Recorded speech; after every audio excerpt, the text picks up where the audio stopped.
à pessoa que efetivamente nos vai falar do livro e finalmente o Tiago, o Luís Miguel Rocha, peço desculpa, que é este senhor, e finalmente o Tiago também nos vai dizer umas palavrinhas com toda a certeza. Mais uma vez, obrigada pela vossa presença. Ora, muito boa tarde.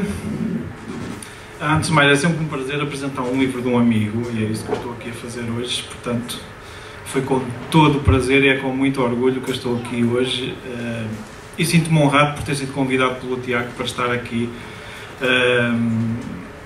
e por me ter dado a oportunidade de ler este seu livro. Nós, escritores, e o Tiago sabe isto, um escritor é acima de tudo um observador, observa tudo o que existe, observa o mágico, o maravilhoso, o trágico, o doloroso, observa aquilo que já foi, aquilo que ainda há de ser e aquilo que nunca foi nem nunca há de ser.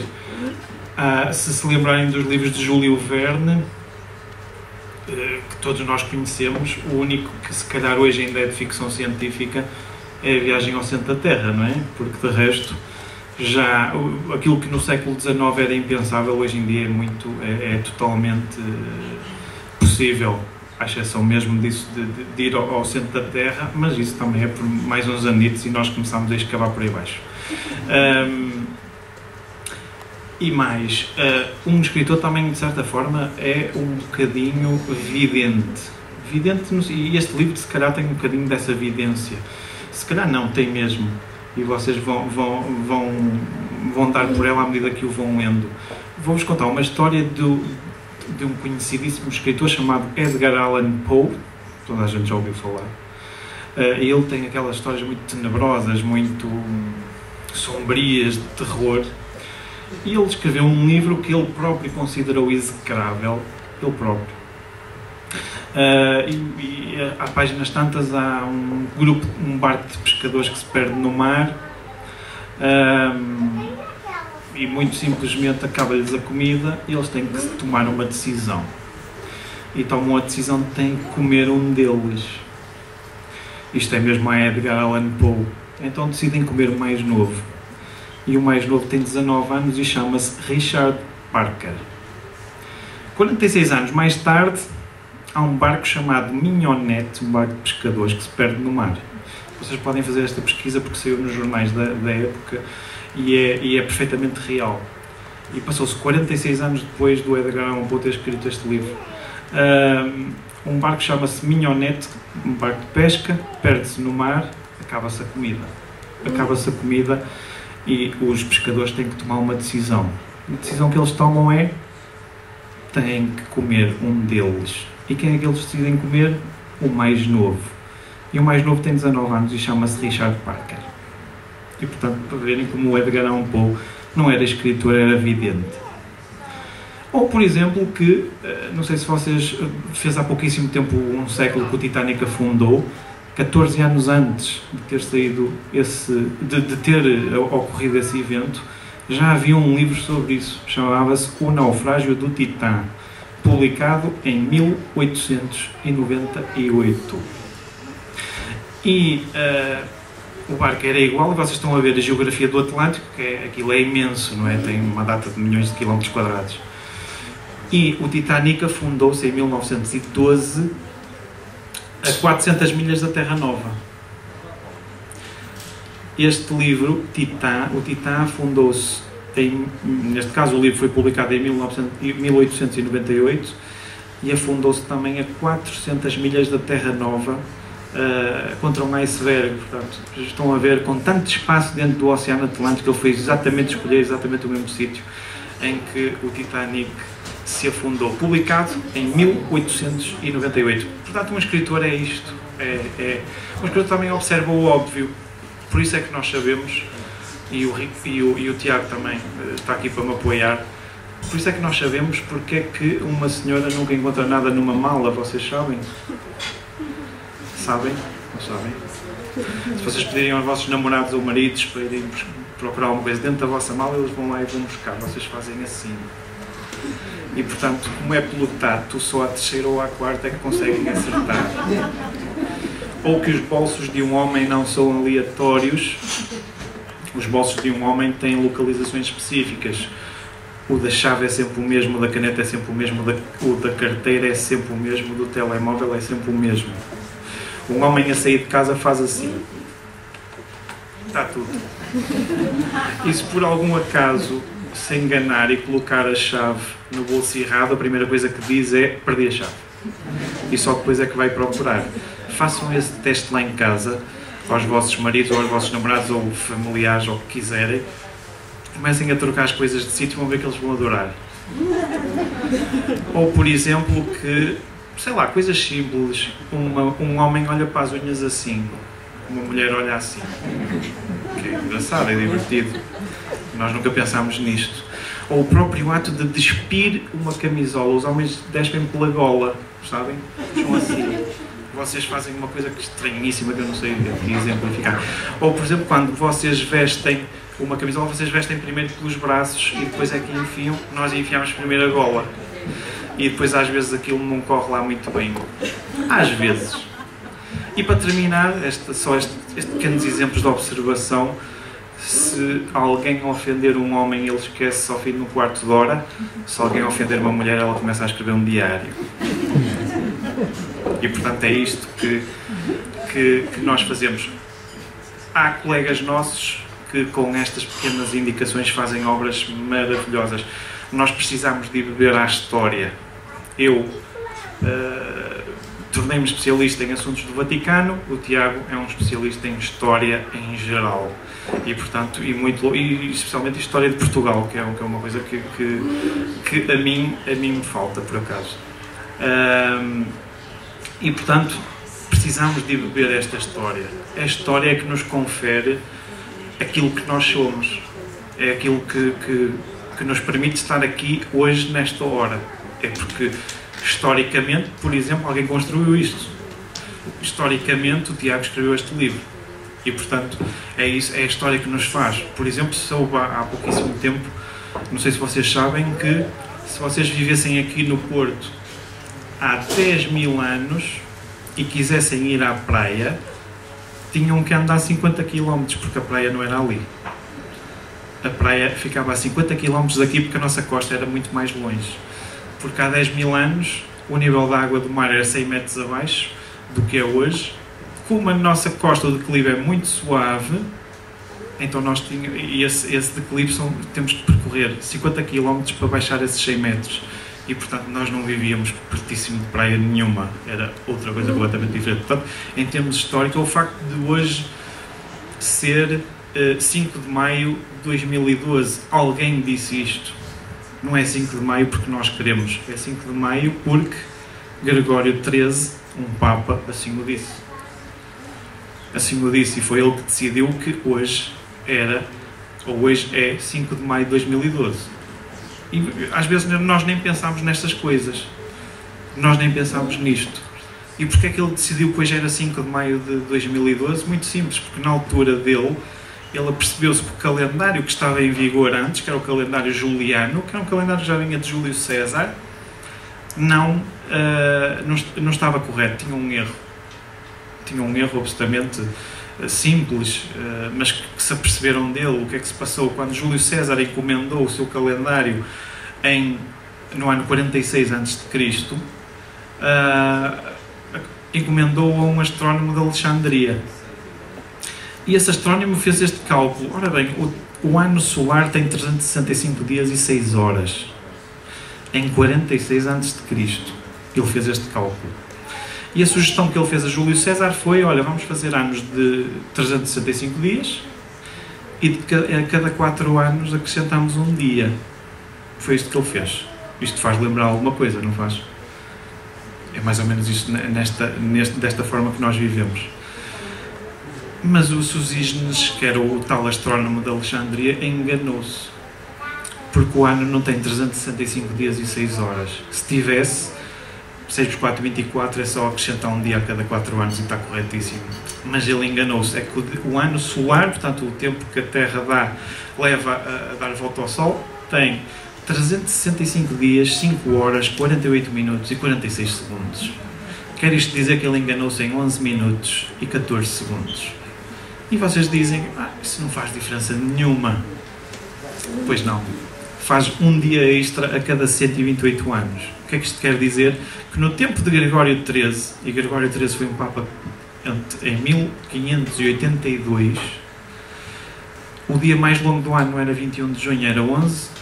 O dia mais curto do ano não era 21 de dezembro, era 11. O equinócio da primavera não era a 21 de março, era a 11. Tínhamos 10 dias a mais. Como é que ele resolveu este problema?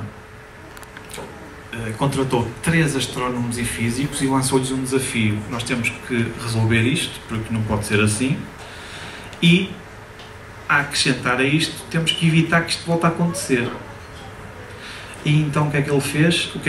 Eliminar os 10 dias é extremamente fácil. O calendário entrou em vigor num dia quinta-feira, 4 de outubro de 1582. Na sexta-feira, em vez de ser 5 de outubro, foi 15. E assim ficou eliminado. Literalmente eliminaram-se 10 dias. Quem é que não gostou disto? Quem recebia ao dia. Quem recebia ao dia ficou muito chateado. Porque, de facto, eu compreendo. Eu também não gostava que me cortassem assim 10 dias de uma vez.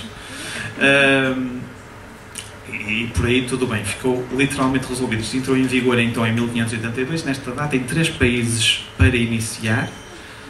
Espanha, Itália e bom aluno da União Europeia, não sei se sabem quem é.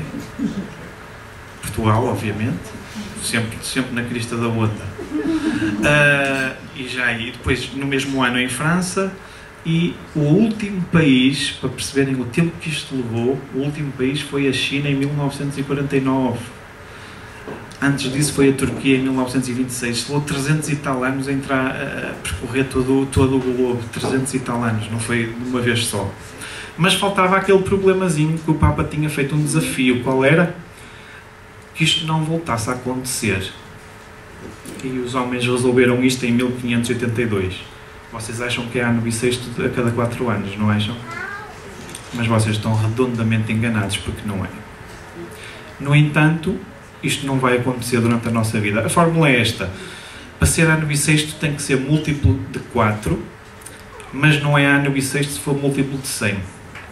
A não ser que seja múltiplo de 400. O que é que isto quer dizer? Que 1900 não, que é múltiplo de 4, mas também é múltiplo de 100, devia ser ano bissexto e não foi.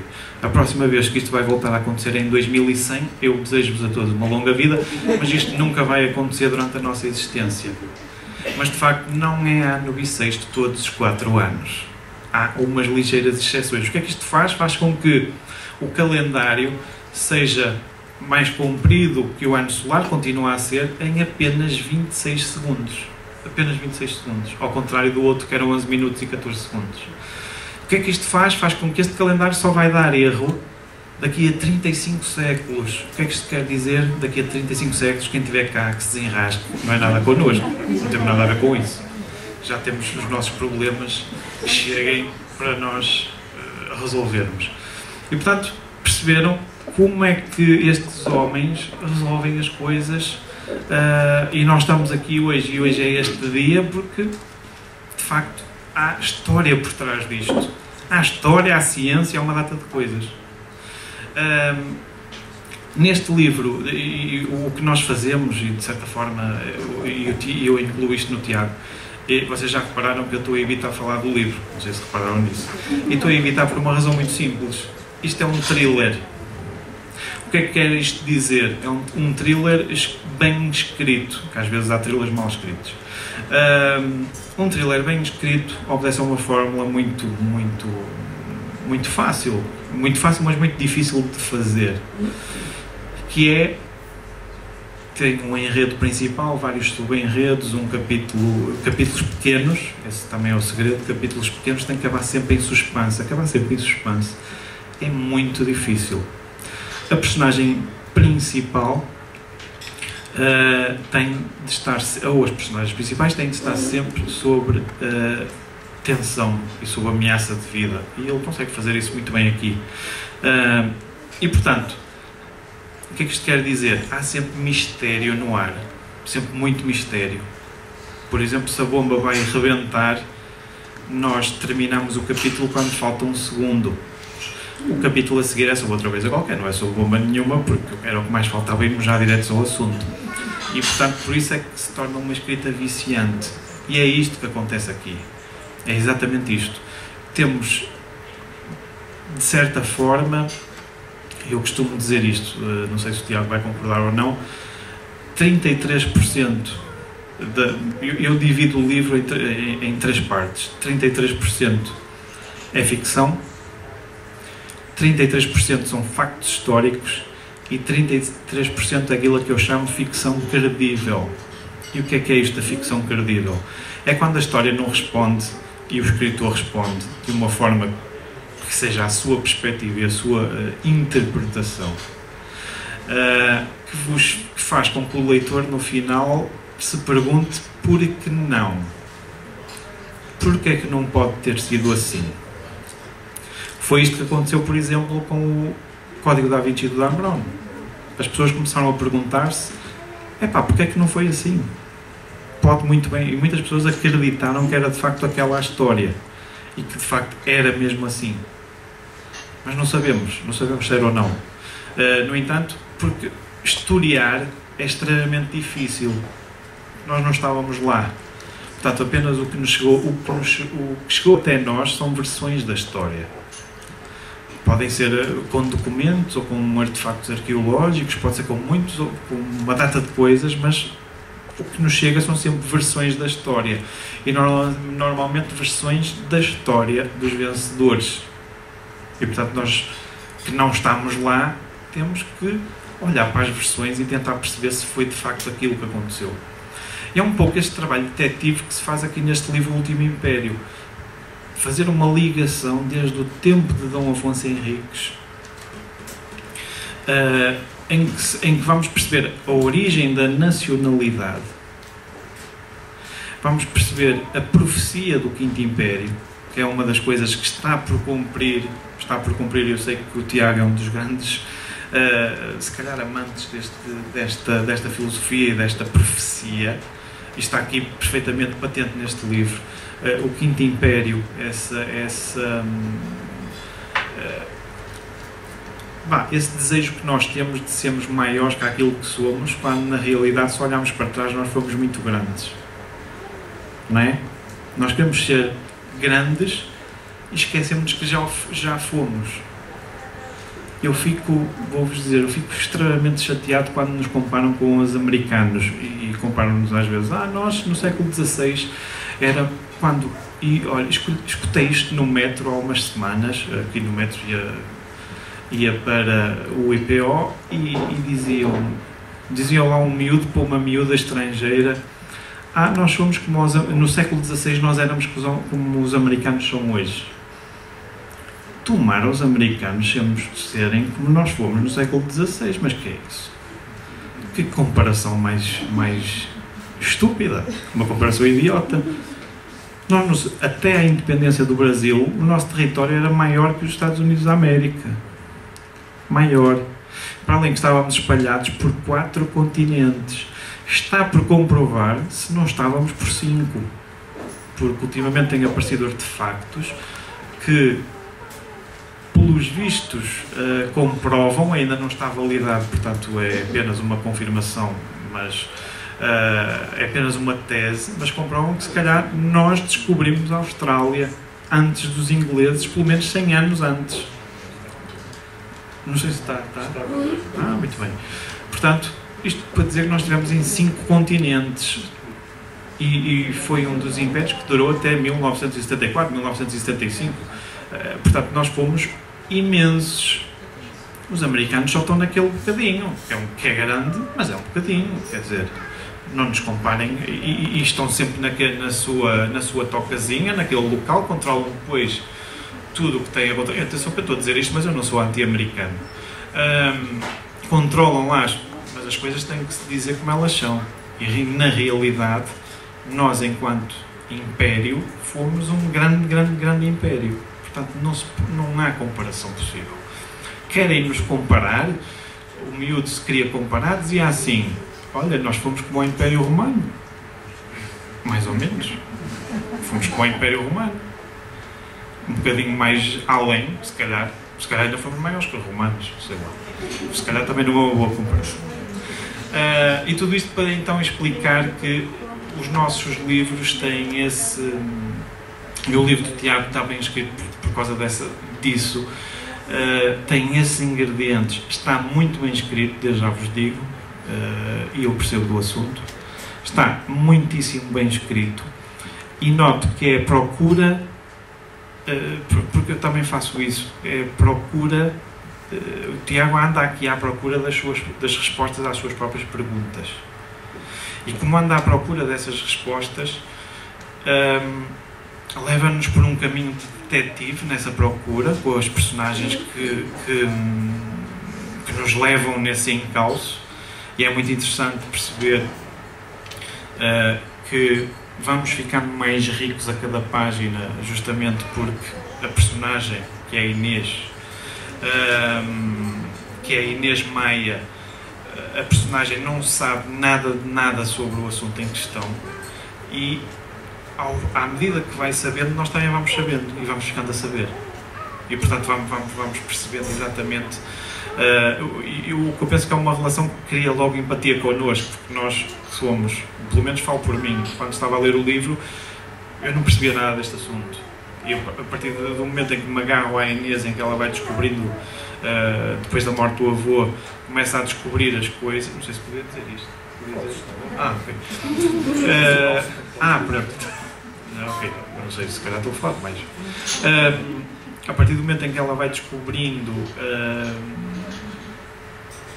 as coisas que vão suceder, e são muitas, o Tiago mistura aqui imensas coisas da nossa história, e não só, também até coloca aqui o Clube Bilderberg, de quem vocês se calhar não sabem quem é o Clube Bilderberg. O Clube Bilderberg é só quem manda em nós, todos, até no nosso governo. O Clube Bilderberg, até, não sei se sabes, vai reunir agora em maio nos Estados Unidos da América. É um clube onde se reúnem os grandes magnatas do mundo, numa reunião que começou no Hotel Bilderberg. Penso que na Áustria, não foi? Holanda. Hotel Bilderberg, na Holanda, 1950 e tal, não é? 54. Exato. Estão a ver? Ele é um homem que percebe disto imenso. E esse Clube Bilderberg foi a primeira reunião, e continua a ser com o Kissinger. O Kissinger é o grande promotor dessa reunião, e normalmente, isto digo só como uma notazinha, todos os nossos primeiros-ministros foram lá antes de ser primeiros-ministros. Todos. No ano em que foram lá, a seguir foram primeiros-ministros. Só para vos explicar o poder deste clube e nós a pensar que votamos alguma coisa. O livro de Tiago tem outra coisa, é politicamente incorreto, e eu gosto disso. Eu também sou politicamente incorreto. De qualquer maneira, digo aqui uma coisa. Há coisas que eu não tinha coragem de escrever que ele escreveu. E eu escrevo sobre assuntos do Vaticano, vejam lá. Mas há coisas, e vocês vão ver aqui, ele vai longe. Vai mais longe do que se calhar algum autor foi, em termos de história de Portugal. Defende aqui teses interessantíssimas e que vocês vão seguramente gostar. E portanto, melhor do que eu para falar do livro é sem dúvida o seu próprio autor. E portanto eu vou passar a palavra, mas seguramente recomendo que leiam este livro, justamente por ser politicamente incorreto, por estar bem escrito, e por merecer ser lido. Acho que todos os livros merecem ser lidos, e publica-se aí tanta coisa que de certa forma não interessa ler. Eu pelo menos eu falo por mim, a mim não me interessa nada ler biografias de miúdos de 20 e tal anos, não me interessa absolutamente nada o que é que ele vai ter para me dizer, nada, absolutamente nada. O que é que ele fez em 20 anos? Deu uns toques na bola? Ok. O que é que me interessa a mim? Ou canta? Ok. Deixar andar. Aqui não, aqui vocês vão ver que quando acabarem de ler estão muito mais ricos, mas vão ver outra coisa. Vão começar a fazer uma coisa, que é vão fazer a vossa própria investigação para ver se o Tiago não se enganou em nada. E é isso que interessa neste tipo de livros. Que seja de tal maneira bem documentado e bem fundamentado que quando terminamos de ler, vamos fazer a nossa própria investigação. Eu ainda não, como estou a escrever um livro, ainda não me pude dar esse trabalho de ler, de fazer a própria, mas já tenho planeado, no momento em que terminar a minha investigação, vou seguramente, e vou começar pelo Aleister Crowley. Muito obrigado. Parabéns. Bom, depois deste discurso eu quase não tenho mais nada para dizer.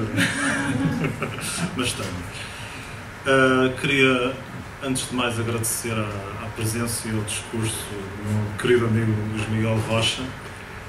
Como dizia Goethe, que neste mundo há muitas palavras, mas poucos ecos, eu acho que as tuas palavras, além de humor, ecoaram no coração de muitas pessoas por parte daquilo, tudo aquilo que tu disseste. E nesse aspecto eu estou profundamente grato por tudo o que tu disseste. Queria agradecer à FNAC por ter providenciado este espaço para fazer a apresentação, à Chiada Editora, representada aqui pela Marisa Mendes, por ter concedido esta oportunidade de transformar o meu sonho de publicar esta obra polémica e tão ansiada em realidade.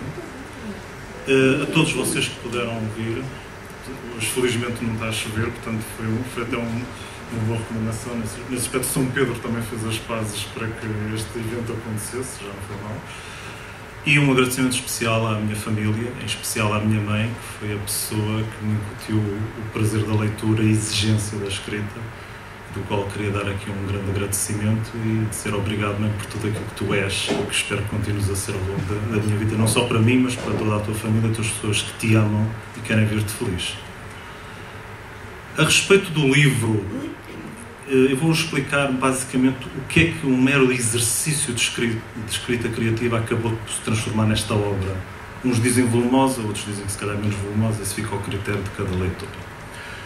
Eu, em 2007, eu estava a fazer um pequeno exercício, e um exercício que, no fundo, de um texto que é basicamente a sinopse, ou metade da sinopse que está aqui.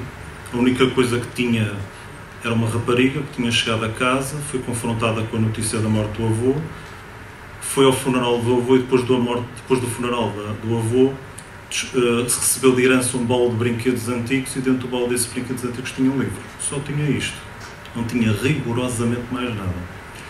E a grande viragem aconteceu precisamente quando eu li um artigo que Fernando Pessoa escreveu para a revista Orfeu sobre o Quinto Império, que se encontra presente numa coletânea de textos que Fernando Pessoa escreveu para revistas da Guilda Orfeu sobre Portugal, chamado Fernando Pessoa e a Ideia de Portugal, que está presente num exemplar da mensagem das coleções Europa-América que eu herdei do meu pai. E eu, quando li esse artigo, fiquei fascinado. Eu, até 2007, eu não sabia pouco ou nada sobre o Quinto Império. Lembrava-me sempre do Padre António Vieira, lembrava-me sempre de Fernando Pessoa, mas não sabia nada, basicamente, do que era isto. Tinha um conceito muito vago do que era o Quinto Império.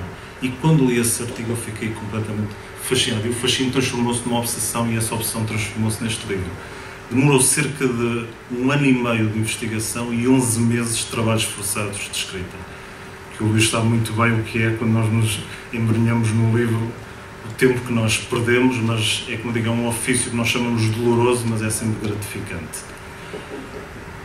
A razão pela qual eu resolvi escrever sobre este tema, ao contrário do que disse aqui o meu querido amigo, é porque eu descobri que, afinal, o Quinto Império não é propriamente um mito como muita gente pensa que é.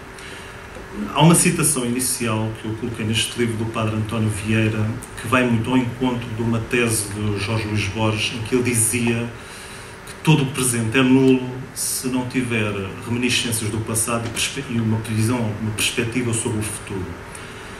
E essa foi a razão pela qual eu quis misturar fatos históricos com fatos ficcionados.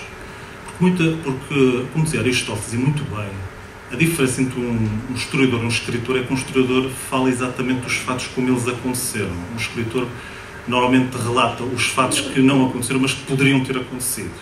E isso muitas vezes é muito importante, porque através da ficção e através, sobretudo, da memória, porque este livro fala muito de memória, ao Ao fazer essa reflexão sobre o passado, compreendemos melhor o nosso presente. Como dizia Schiller, a história é o julgamento do mundo. E também serve para dar a conhecer o contexto mais amplo em que se inscrevem as nossas vidas, de modo a que cada um de nós possa saber as célebres 3 perguntas fundamentais que estão na origem da filosofia. Quem nós somos, de onde viemos e para onde vamos, como dizia o célebre autor e sociólogo James Redfield. O livro que tem em mãos realmente tem um aspecto de um thriller, e é um thriller, mas é mais do que um thriller. Realmente tem muitos fatos históricos sobre a nossa história de Portugal, mas também sobre a história do mundo. Realmente há aqui um conjunto de mistérios que demonstra que Portugal não nasceu do acaso. Houve uma razão, e por isso é que eu coloquei aqui os Templários, porque os Templários estiveram na gênese de Portugal. Posso dizer, se os Templários não existissem, Portugal também não existia. Porque eles descobriram aqui uma coisa, o tal segredo que esconde Portugal tem a ver com aquilo que os Templários descobriram neste país. Um país que antes de ser Porto Scala era Porto Grau. Porque, segundo o professor historiador Eduardo Amarante, a Cala é a Gaia, só que Portos, que é Porto, a Cala Gaia não tinha Porto. Portanto, de onde é que veio Porto Scala? E é muito curioso eu dizer esta frase porque no documento de doação do Mosteiro de Alcobaça aos Templários feitos por Dom Afonso Henriques está lá escrito Portugal e não Porto Scala. Isto também para dizer que este livro fala também de outros segredos. O Luís falou aqui de Aleister Crowley e de Fernando Pessoa. Sim, porque Fernando Pessoa tinha também uma concepção do Quinto Império e alargou, expandiu muito mais essa concepção quando conheceu Aleister Crowley. Há fatos que são ficção, outros são mesmo realidade. Falo também aqui do Dom Sebastião e explico a razão pela qual ele foi para Alcácer Quibir. Há várias razões históricas, não vale a pena estar aqui a alongar as razões, sobretudo a bibliografia, porque é enorme. Mas há razões históricas e místicas que levaram Dom Sebastião a ir para Alcácer Quibir. Razões que também levam a que eu falei aqui sobre o julgamento do Padre António Vieira, que é um caso muito estranho, porque a história do Quinto Império está presente na Bíblia. E na Bíblia o Quinto Império é descrito como o Império de Deus. E o caso mais curioso, para não dizer estranho, é a própria Igreja Católica ter condenado e obliterado este tema ao ponto de julgar quem quer que seja que quisesse falar sobre o tema do Quinto Império, quando na altura, na Idade Média, ele era considerado o Império do Espírito Santo. E eu falo com pormenores sobre esse julgamento precisamente para tentar fazer com que o leitor reflita porque é que o Padre António Vieira, um católico jesuíta, foi julgado precisamente por defender uma profecia que está na Bíblia. Fala também de sociedades secretas, como o Clube Bilderberg. O Luís basicamente já fez um resumo, não vou alongar mais sobre isso. E outras realidades que demonstram aquilo que eu quero dizer, porque é que este livro é mais que um thriller. Este livro é mais que um thriller precisamente porque o Quinto Império não é um mito, mas uma realidade derivada do advento de uma nova era que está prestes a acontecer, fruto de um despertar da consciência humana que já tinha acontecido sobretudo desde o século XIX, mas acelerou dos anos 60 para cá.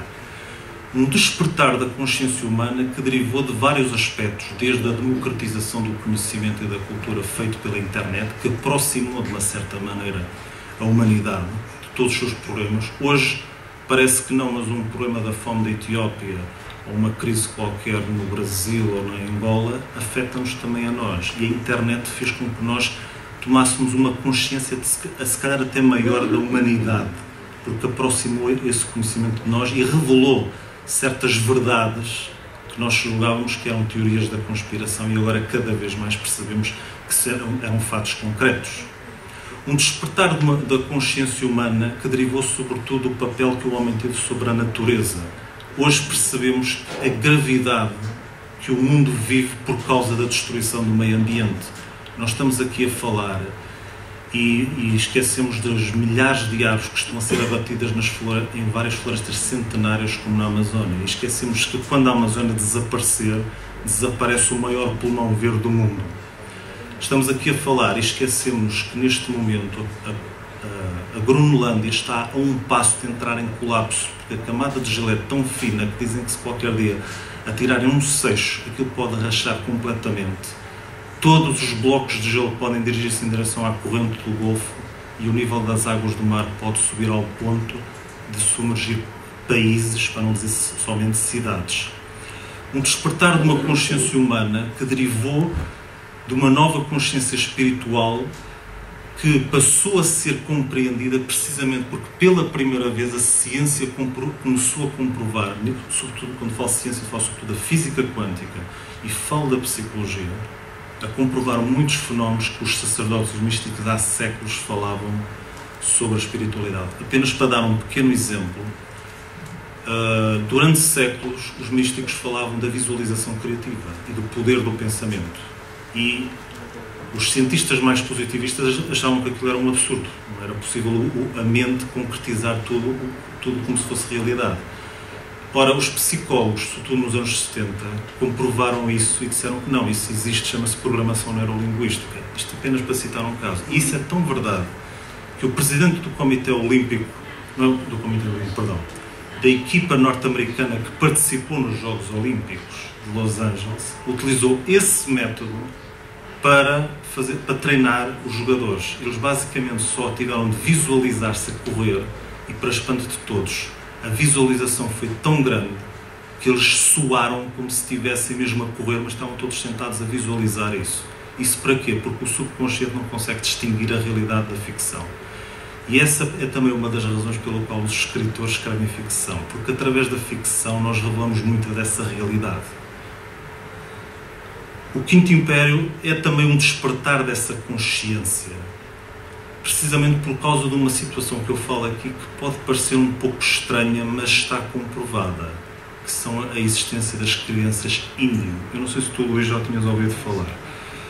As crenças índigo são um tipo de crenças que foram previstas, não só por místicos, mas sobretudo por psicólogos. Posso citar apenas um caso, Abraham Maslow, que é somente o pai da psicologia contemporânea, que previu a existência do nascimento de crianças mais viradas para o mundo da psique e do espiritualismo.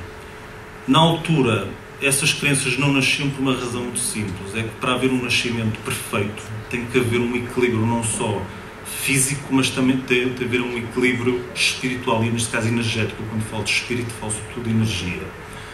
E estas crenças tinham uma energia tão forte que na altura, antes dos anos 80, ou sobretudo meados dos anos 80, era muito difícil elas nascerem, porque elas tinham uma energia tão forte que normalmente as mães tinham logo abortos instantâneos. Era muito, muito raro aparecer crianças antes de 87, 85. O que acontece é que essas crianças, devido a uma mudança da polaridade energética da Terra, começaram a nascer cada vez mais, e hoje são praticamente quase toda a população.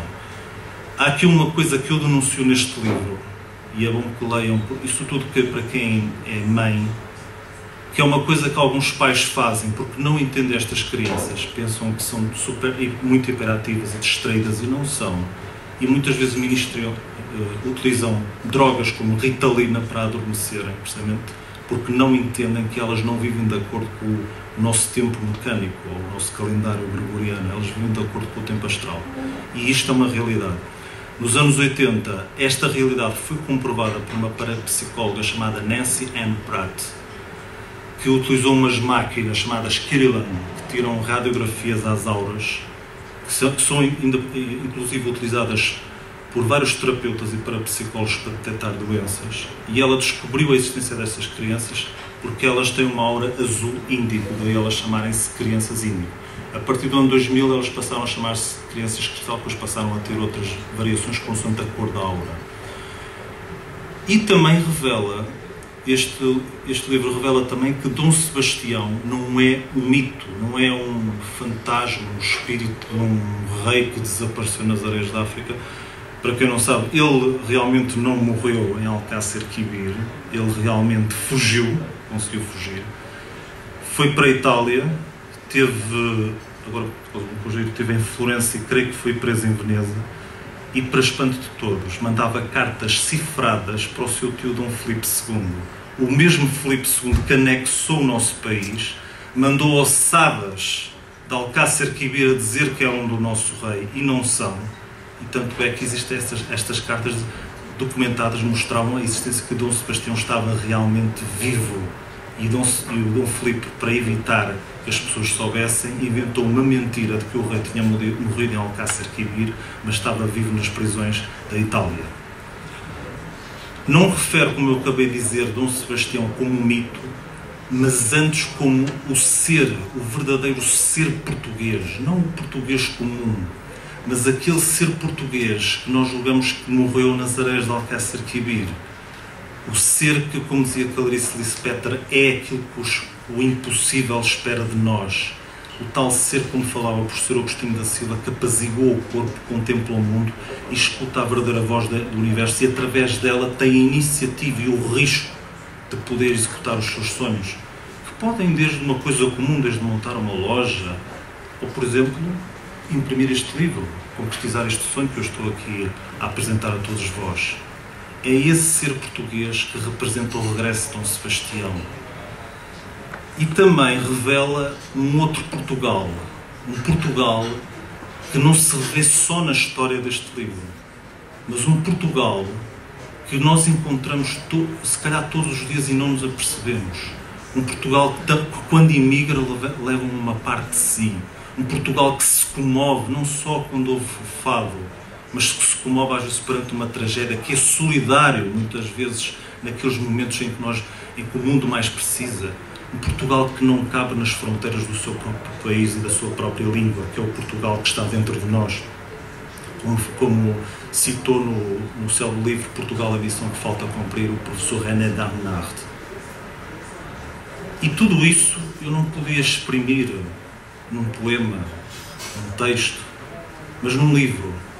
Porque um livro, como dizia Jorge Luís Borges, não é só uma extensão da memória, mas também uma extensão da imaginação.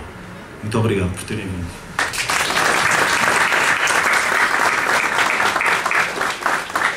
Se tiverem alguma questão que queiram colocar, estou à vontade.